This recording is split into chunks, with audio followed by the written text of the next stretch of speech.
ఆంధ్రప్రదేశ్ రాష్ట్రంలో కొత్త ప్రభుత్వం ఏర్పాటు అయిన నేపథ్యంలో ఇప్పుడు ఏపీలో స్పీకర్, డిప్యూటీ స్పీకర్ ఎవరవుతారు అనే దానిపైన చర్చ జరుగుతోంది. ఎన్నికల ఫలితాలు ముగిసినప్పటి నుంచి ఇప్పటి వరకు అనేక పేర్లు తెరపైకి వచ్చాయి. ఇప్పటికే ఆంధ్రప్రదేశ్ అసెంబ్లీ స్పీకర్ గా అయ్యన్న పాత్రుడు ఫైనల్ కాబోతున్నారని కొంతమంది జోరుగా ప్రచారం చేశారు. చంద్రబాబు కూడా అయ్యన్న పాత్రుడికి మంత్రి పదవి ఇవ్వలేదు. మంత్రి పదవి స్థానంలో అసెంబ్లీ స్పీకర్ గా అయ్యన్న పాత్రుడికి ఛాన్స్ ఇచ్చేందుకు రంగం సిద్ధం చేశారట చంద్రబాబు. ఇక ఆయన పేరు తప్ప స్పీకర్ గా ఎవరి పేరు వినిపించడం లేదు. ఇక ఇప్పుడు అంతా డిప్యూటీ స్పీకర్ పదవిపైనే ఉంది. నిన్నటి నుంచి డిప్యూటీ స్పీకర్ గా జనసేనకు అవకాశం ఇస్తారని వార్తలు వచ్చాయి.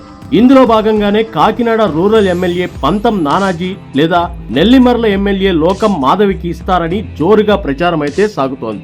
వీరిద్దరూ కాదనుకుంటే మళ్లీ టీడీపీకి చెందిన సీనియర్ లీడర్ను ఫైనల్ చేసేందుకు చంద్రబాబు సిద్ధమైనట్లు వార్తలు వచ్చాయి. అయితే ఈ తరుణంలోనే ఉండి నియోజకవర్గం నుంచి ఎమ్మెల్యేగా గెలిచిన రఘురామకృష్ణంరాజుకు డిప్యూటీ స్పీకర్ పదవి ఇస్తారని కొత్తగా వార్తలు వస్తున్నాయి. క్షత్రియ సామాజిక వర్గం నుంచి ఎవరికీ పదవులు రాలేదు.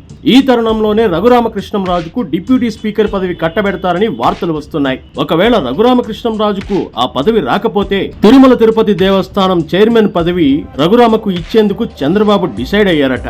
రాజకీయ అనుభవం, జగన్మోహన్ రెడ్డికి వ్యతిరేకంగా పనిచేయగల సత్తా ఉన్న నాయకుడు రఘురామకృష్ణంరాజు. వైసీపీ పాలనలో చాలా కష్టాలు పడ్డారు. అందుకే ఖచ్చితంగా రఘురామకృష్ణంరాజుకు కీలక పదవి ఇచ్చేందుకే చంద్రబాబు ప్రయత్నాలు చేస్తున్నారట.